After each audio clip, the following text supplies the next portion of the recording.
Hi, good morning, and thank you very much for welcoming me here today.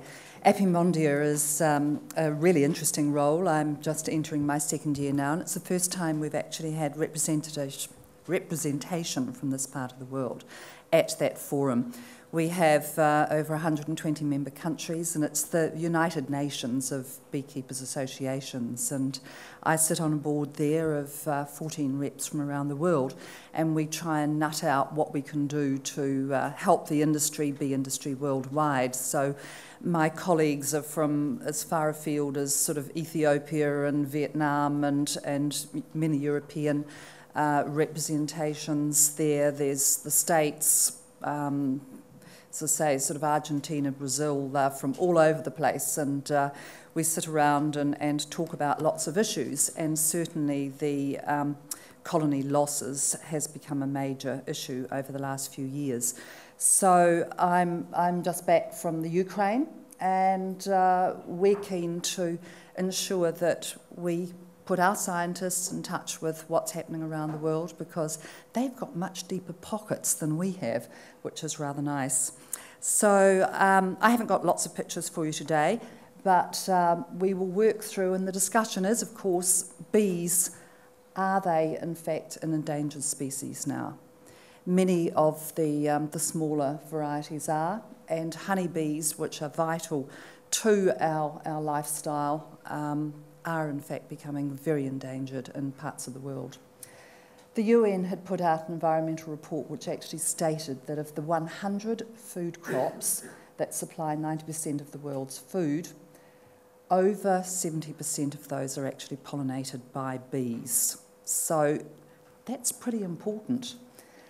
Humans seem to believe that they can operate independent of nature through technological innovation. And we see this all the time.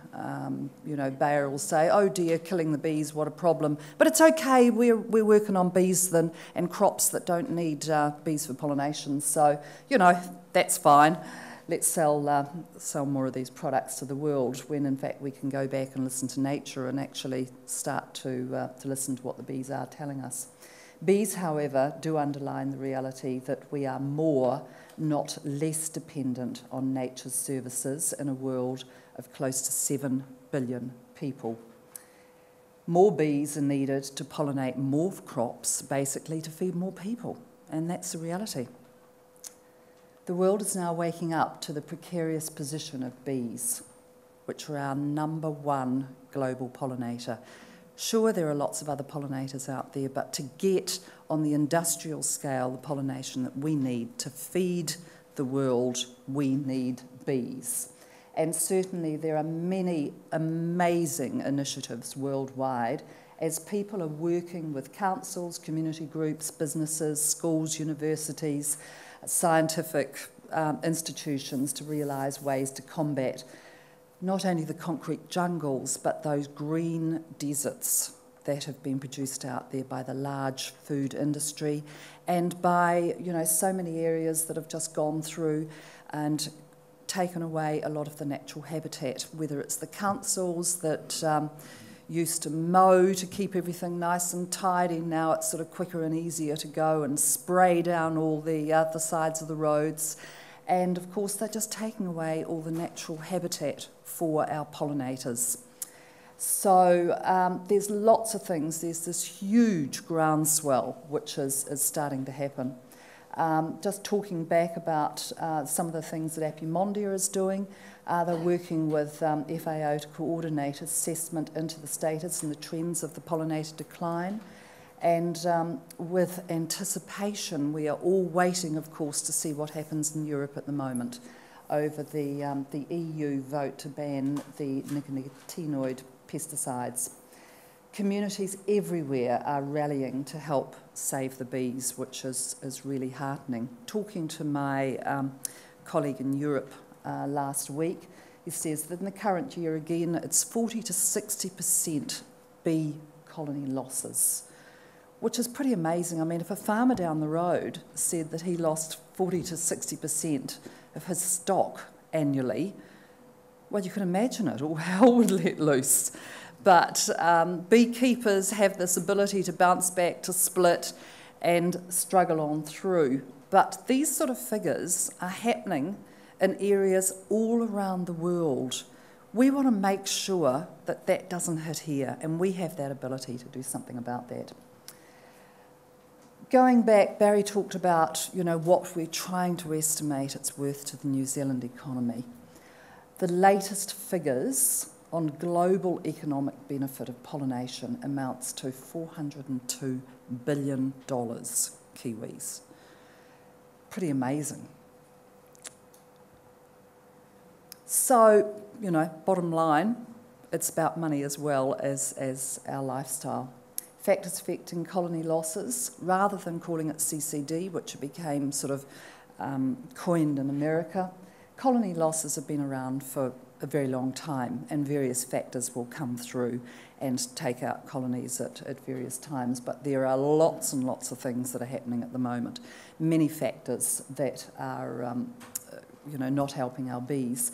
But universally, it is agreed that it's no one source, but certainly insecticides and pesticides, which are covering such things as our fungicides and the GMO crops internationally, are greatly affecting the colony losses, and this is proven time and time again. There's lots of scientific evidence on that. And the poor year-round nutrition is another leading contributor. If we can keep our bees strong and healthy, then they can actually fight off a lot of the other viruses and that are coming and hitting them. And this is something that we've decided we can actually positively do something about here in New Zealand. And that's why we're all here today, so I'm thrilled. Action groups, in many cases, things that started sort of as small, noisy action groups, things like Greenpeace and other smaller groups around the world, have now become pretty mainstream. And they're talking big business. I've just come across an amazing report, and I will recommend that you go through and have a look at it, that Greenpeace have actually put out, reviewing the factors that put pollinators and agriculture at risk, centred on Europe at the moment, but this is amazing, and it's well worth going through and having a look at. They've had quite a lot of lobbying that's been going around, getting all your ministers in Europe to try and vote the right way on these pesticides at the moment. There was a lot of activity in Switzerland last week with huge billboards and roads being stopped and all sorts of things. As I was over there, it was mainstream on the news. So there are other movements like Slow Food that are actually getting in behind it. They're asking all their members to go and lobby all their local governments and ministers on this. Lots of large corporates that are picking up. The cooperative group in the UK have done some fantastic things over the last few years. They've put out what they call Plan B, and they've introduced a network of bee roads or sort of bee corridors that are zigzagging now all the way across the UK, providing food-rich main sort of routes for the pollinators. So they're bringing back all the wildflowers. In places like the States, they knocked out all the fences, they got rid of all the road frontages, and they just planted these huge industrial crops. There was nothing for the bees. I mean, the reality is if you put 10,000 beehives in and all they've got is almond trees, it's a bit like, exposing us to McDonald's every day. Funnily enough, the bees are getting sick. So we need to listen to that and do something about it. The cooperative group have given away 1 million packets of bee-friendly wildflower seeds, and they have all sorts of initiatives happening all the time. One of them at the moment is Win a Wildflower Haven for your local communities. So communities are coming up with plans for how they can do it. They're taking little plots of lands around the place that aren't being used and seeing how they can actually increase the bee habitats, bee-friendly habitats there. So there's lots of pretty amazing things happening. I'll encourage you to go through and look at that. Olympic Stadium, London. Who remembers this? 10 hectares of wildflowers that were put in. Pretty impressive, and that's all stayed. BPR, we're needing Earth Days, Pollinator Weeks, Bee Weeks are happening all over the world. Bee Guardian towns are happening. I'd love to think that we could actually say that New Zealand's bee-friendly Wouldn't that be pretty amazing? Some websites I recommend. Have a look through here. There's hundreds of them. Bee spotters, bee cultures, beyond pesticides, Plan B Now. Kew Gardens are doing a great big thing, putting a bee buzz campaign out there, raising awareness of the need for more bee-friendly habitats. Passion for pollinators. I've started a little project and with the MBA 3 years ago for Bee Week, selling a wildflower bee rescue remedy. And we sell these little packets. I've just set up a very simple website, run it from home, and all the proceeds go to helping bees in some way.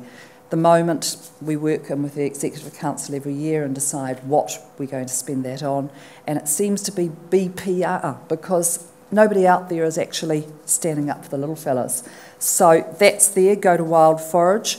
I've also been working with Linda and John on the Bees for Trees, Trees for Bees, right through, and we decided that what we needed was something in the urban area as well, because 3/4 of the population live in Auckland. People were saying, we know there's a problem with the bees, but what can we do about it?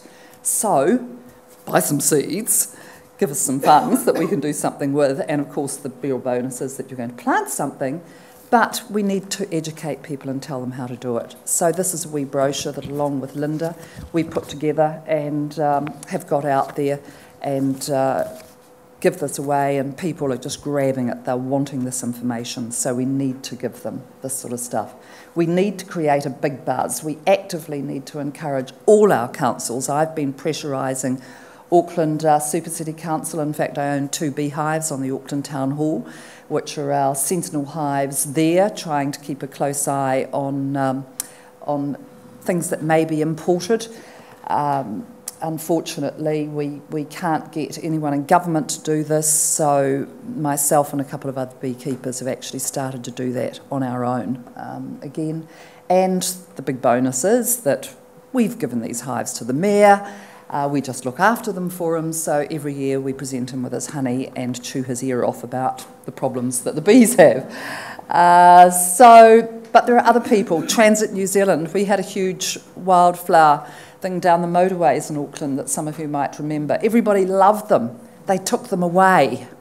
And people tell me every single day, why did they stop all that wildflower planting? They actually saved $200,000 a year in mowing costs by doing that. But I believe it was a bit political, and somebody decided that they looked a bit messy, and one person got caught picking the flowers, and so they've taken them away and say they're not going to plant them again. We need to all go there and say, hey, you need to do this. So for our future, the future of our country, our ecosystem, and our grandchildren, we need to really think about the bees. This is a plea for bees. So everybody has ideas, but few actually action them. I'm hoping that at the end of today, the end of tomorrow, we're going to get a team together and we can actually get out there and positively make some difference for our bees. I'm very happy to talk to anybody anytime about bees, and I'll pass a couple of these round for those people that aren't familiar. You can have a look at them, go to the website and you can buy them, and thank you all very much for your time, energy, love, and for caring for our bees.